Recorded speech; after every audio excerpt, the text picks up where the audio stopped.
مسلم league کے کارکنوں کو آگے نہیں آنے دیا. چوئی تنویر خان سے شروع کروں, باشی خان سے شروع کروں, غلام جلانی سے شروع کروں. لیکن میرے بھائیو یاد رکھنا, زندگی میں اپنا کردار بچا کر رکھنا. انشاءاللہ تعالی اللہ نے چاہا, یہ رب کا, میرے رب کا یہ دستور ہے کہ جو جتنا چاہے آپ کو روکنا چاہے, لیکن اللہ کا دستور ہے کہ فرعون کے گھر موسیٰ پیدا ہوتا ہے. اور ہم نے ثابت کر کے دکھایا کہ وہ فرعونیت کا پیکر, اسے بتایا کہ الیکشن بغیر پیسوں کے بھی لڑ لیا جاتا ہے, جیت بغیر پیسوں کی بھی ہو جایا کرتی ہے. جب انسان کا ضمیر صاف ہو, اس کا دامن صاف ہو, اللہ تعالیٰ خدا ہی مدد بھیجتا ہے. ایسی رب نے مدد بھیجی. خدا کی قسم, میں نے کتنے دوستوں کو ناراض کیا, کتنے میرے جلسے نہیں ہو سکے. میرے پاس اتنی لمبی لسٹ ہوتی تھی, آپ لوگ تو میرے ساتھ ہوئے ہو کہ میری اتنی لمبی لسٹ میرے ہاتھ میں ہوتی تھی, 24 جلسے. اور مجھے سی پی او کہتا تھا کہ تیری جان کو خطرہ ہے, تمہارے ساتھ سیکورٹی ہم نے لگا دیا. آخری 10 دنوں کی بات کروں, میرا خدا گواہ, ایک طرف مجھے پیغام ملتے تھے تمہاری جان کو خطرہ ہے, اور دوسری طرف میرا سکارڈ اور میری گاڑیاں جا رہی تھی, تو میں موٹر سائیکل پہ جلسے پہنچ جاتا تھا. میں کہتا تھا یہ میرے جلسے رہ جائیں. میں نے کہا زندگی کا اللہ جتنی اللہ نے دی اتنی ہے, ڈرنے والا نہیں. اور میرا شوکت بھٹی صاحب کا مشکور, انہوں نے میرے بھائی کا ذکر کیا. آپ لوگ گواہ ہو کہ میرے بھائی نے دوستی کی خاطر جان دے دی, اور میرے مد مقابل نے ہر جلسے میں میرے بھائی کا ذکر کیا.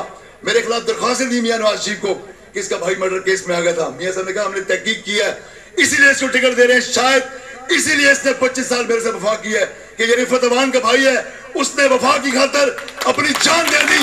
یہ مجھ سے غداری نہیں کرے گا انشاءاللہ. ملک شکیل عوان, ملک شکیل عوان, ملک شکیل عوان, ملک شکیل عوان. اور میں کہتا ہوں میں خوش نصیب تھا. میرے ابو ملک علی احمد مرحوم بڑے کٹر مسلم لیگی تھے, سارے جان کو پتہ ہے. اور میری شادی ہوئی تو ملک مبارک صاحب مرحوم میرے سسر, آج وہ دونوں تو شاید بہت خوش ہوتے, وہ بھی کٹر مسلم لڑتے مرتے تھے مسلم لیگ کی خاطر. آج میرے رب نے چاہا آپ میری ساری برادری ہیں. مجھے خوشی اس بات کی ہے, میں پیپلز پارٹی کے خلاف نہیں ہوں, میں مسلم لیگ, نون, کاف, جیم, جماعت اسلامی اس کی تمیز میں نہیں آیا. آپ میری برادری ہیں. جو جس وقت رات کے کسی پیر بھی جو مجھے کلیاں وان سے فون کرے گا, جس طرح میں نے اپنے 55 والوں کو کہا ہے کہ میں نے کہا رات کی آدھی رات بھی مجھے کال کرے گا, میرا آپ کا فاصلہ ہے, ٹیلی فون کا فاصلہ ہے, مجھے کال کر کے آزما لینا. انشاءاللہ تعالیٰ میں کوئی سیاسی تمیز نہیں کروں گا, لیکن ایک بات ضرور کہتا ہوں کہ آج میاں محمد نواز شریف صاحب نے, میں اس لیے کہتا ہوں بار بار, اور میاں شہباز شریف صاحب نے, کبھی سنا ہے کبھی آپ نے جتنی سیاسی پارٹیاں ہیں, ضمنی انتخابات کا تو کسی کو پتہ ہی نہیں ہوتا کب ہوئے تھے کب ختم ہو گئے, تو کون جیتا تو کون ہارا کسی کو یاد ہی نہیں ہوتا. ایون کہ ہمارے 92 ایم این ایز ہیں, اس پارٹی کے ڈھیر سارے ایم این ایز ہیں, ہر ایک کا کسی کو نام بھی نہیں یاد. لیکن میرے قائد نے مجھ پر اتنی شفقت کی, آپ خود گواہ ہیں. میں جیت گیا. جب جس دن میرا جلسہ تھا انہوں نے منع کیا سیکورٹی نے کہ آپ نے نہیں آنا, آپ کی جان کو خطرہ ہے. انہوں نے کہا نہیں, اگر کوئی لیڈر کھڑا ہوتا ہے شاید میں نہ جاتا ہے, لیکن شکیل عوان کی مجھ سے بڑی وفائیں ہیں, اس نے میری خاطر کبھی پرواہ نہیں کی, میں جاؤں گا. اور میاں صاحب نے دیکھا ہوگا آتے سال وہ ڈائس پہ آ گئے, کیونکہ ان کے لیے بہت زیادہ احتیاطی ہمیں ہدایات تھی. میاں صاحب نہیں گھبرائے. پھر آپ دیکھیں میں جیتا, ساری سیکورٹی چھوڑ کر وہ جا رہے تھے سنگاپور ایئرپورٹ سے. وہ ایئرپورٹ سے زبردستی آئے. میری قیادت کئی لوگوں نے سمجھایا کہ پوری انتظامیہ منع کر رہی ہے, آپ مت جائیں, آج تمہارے کو سیکورٹی پرووائڈ نہیں کر سکتے. انہوں نے کہا نہ, میں نے جانا ہے. میں نے پنڈی کے لوگوں سے وعدہ کیا تھا کہ شکیل عوان میرا شیر ہے, اسے ووٹ دو گے, میں تمہارا شکریہ ادا کرنے پرسوں آؤں گا. انہوں نے کہا آج پرسوں آ گئی ہے. شکیل عوان جیت گیا, وہ میرے دفتر پہنچ گئے. اس کے بعد اسی کلیاں عوان سے, بلکہ سجاد صاحب بھی لے گئے ہوئے تھے, بہت بڑا ایک کیک, اور آپ بہت سارے دوست ساتھ گئے ہوئے تھے. آپ تو اتفاقاً میرے دفتر آ رہے تھے. 400 پاؤنڈ کا, جو ریاض صاحب بھٹی صاحب میر صاحب 400 پاؤنڈ کا کیک یہ لے کے یہاں سے کلیاں والے گئے.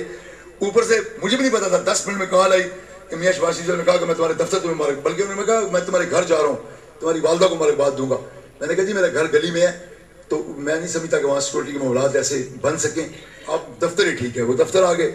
دفتر آئے تو بعد مجھے کہتے ہیں کہ یار تم نے 10 منٹ پہلے تمہیں بتایا, تم نے اتنا بڑا, انہیں نہیں پتا 400 پاؤنڈ ہے. میں نے کہا یہ کلیاں والوں کی محبت ہے, آپ سے پہلے کیک پہنچا ہوا تھا, انہوں نے اپنے ہاتھوں سے کاٹا اس کیک کو. اور میں آخری بات کروں گا کہ آج دیکھیں ملک کدھر جا رہا ہے. آج چاروں صوبے دہشت گردی کی لپیٹ میں, ہر طرف آگ ہی آگ ہے, ہر طرف خون کی ندیاں بہ رہی ہیں, غریب کے بچوں کی لاشیں کھمبوں سے ٹنگی ہوئی ہیں. آپ جا کر اس ماں سے پوچھیں جس کا بے گناہ شہید ہوتا ہے, اس کو 50 کروڑ بھی دے دو, اس کا بیٹا تو واپس نہیں لاتا. آج کشمیر میں جا کے حالات دیکھ لو. آج شاید ہمیں پھر ضرورت آن پڑی ہے. اللہ تعالیٰ اس مساق جمہور پر انہیں عمل کرنے کی توفیق دے. 17 مارچ کو انشاءاللہ تعالیٰ اس ملک کی جو آمریت نے جو بیج بویا تھا, وہ 17ویں ترمیم کے تحت جو میرے قائد پر پابندی لگائی تھی کہ اس ملک میں کوئی تیسری بار وزیر اعظم نہیں بن سکتا, وہ اکیلے میرے قائد پر نہیں, کرنل واز صاحب اور آپ جتنے پیس پارٹی کے دوست بیٹھے ہیں, شہید بے نظیر بھٹو صاحبہ پر اور میاں نواز شریف صاحب پر یہ پابندی لگانے کے لیے ترمیم دی تھی. آج انشاءاللہ 17 مارچ کو جب آپ کے بھائی کو، یہ میں آخری بات کہہ رہا ہوں، یہ نیت کا پھل ہے، انشاءاللہ آپ کا بھائی جب اسمبلی میں قدم رکھے گا، آمریت کی وہ آخری نشانی ختم ہوگی، وہ 17ویں ترمیم ختم ہوگی، قائد میاں نواز شریف پر پابندی ختم ہوگی، انشاءاللہ اس دن پابندی ختم ہوگی تیسری بار وزیر اعظم بننے کی۔ اور میرے اللہ نے چاہا، بی بی شہید بے نظیر سے جو معاہدہ ہوا تھا اس میں طے پایا تھا کہ ہم برداشت کریں گے۔ آج پیس پارٹی کے دوستوں دیکھ لو کہ میرے قائد میں کتنی برداشت ہے۔ آج میاں نواز شریف صاحب بار بار جو کچھ ہوتا ہے گواہ رہنا کہ میاں نواز شریف صاحب بار بار کہتے ہیں کہ اس حکومت کو چلنا چاہیے، چلے گی، میں اس کے پیچھے ہوں، اس لیے کہ ہم نے شہید بے نظیر بھٹو سے وعدہ کیا تھا، میثاق جمہوریت تصدیق کیا تھا کہ ہم انشاءاللہ تعالیٰ برداشت کا سیاست شروع کریں گے، ہم ایک دوسرے کو 5 سال برداشت کریں گے تاکہ وہ آ کر یہ نہ کہے کہ میں کچھ نہیں کر سکے، ہمیں پورا ٹائم نہیں ملا۔ آمریت یہاں 15 سال لگاتی ہے، کوئی پوچھنے والا نہیں ہوتا۔ میں آپ سے یہ وعدہ کر کے جا رہا ہوں کہ انشاءاللہ تعالیٰ میرے اللہ نے چاہا تو NA 55 میں جہاں میں نے وعدے کیے ہیں، انشاءاللہ تعالیٰ میں سمجھتا ہوں کہ آج کا مسئلہ گلی نالی پکی کروانا تو یہ تو ہماری ڈیوٹی میں شامل ہے۔ آج کا سب سے بڑا مسئلہ روزگار کا مسئلہ ہے، بے روزگاری ہے، جگہ جگہ تنگ دستی ہے۔ میرا آپ سے وعدہ ہے کہ کلیان کے میرے بھائیوں، میرے نوجوانوں، جس شخص کو اگر اس کو روزگار کا مسئلہ ہو، آپ نے اپلائی کر کے صرف اپنے بھائی تک چٹ پہنچانی ہے۔ مجھے کام لینا بھی آتا ہے، مجھے کام کروانا بھی آتا ہے، انشاءاللہ۔ ملک شکیل امان، ملک شکیل امان، ملک شکیل امان، ملک شکیل امان، ملک شکیل امان۔ اور آخر میں جہاں آپ کا انتہائی شکریہ ادا کروں گا کہ آپ نے اتنے کم وقت میں اتنا شاندار میرا استقبال کیا، اور میں سجاد بھائی کا تو خصوصی شکریہ کرتا ہوں۔ اور میں سچی بات بتاؤں، انہوں نے نہ جانا ہوتا اگر اٹلی آج تو شاید میرا پروگرام تھا کہ میں مہینے کے بعد ایک ارینج کر کے سارے آپس میں نے کہا کہ یہاں، لیکن میں سب کا مشکور ہوں کہ سب نے آپس کی چھوٹی موٹی کسی کی رنجش تھی بھی تو انہوں نے ختم کر کے یہاں سارے کے سارے میرا استقبال کرنے کے لیے آئے۔ میں لوگوں کے لیے ہوں گا، نہ میں آپ کے لیے میں نے ہوں، نہ میں اپنے دوستوں کے لیے میں نے ہوں۔ میں نے پہلے کہا ہے میں آپ کا بھائی ہوں، انشاءاللہ تعالیٰ آپ نے جس طرح میرا آج استقبال کیا بھائی بن کر، بزرگ بن کر، یہ تا یاد رکھوں گا۔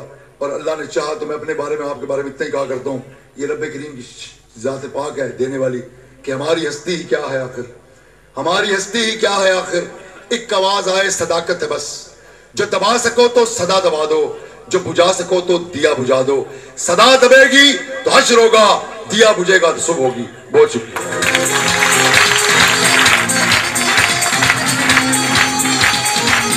تمام مدن مہمانوں کو سامنے حویلی میں چائے کا بندوبست کیا گیا ہے، چائے پی کے ضرور جائیں، کوئی مہمان بغیر چائے پیے نہ جائے۔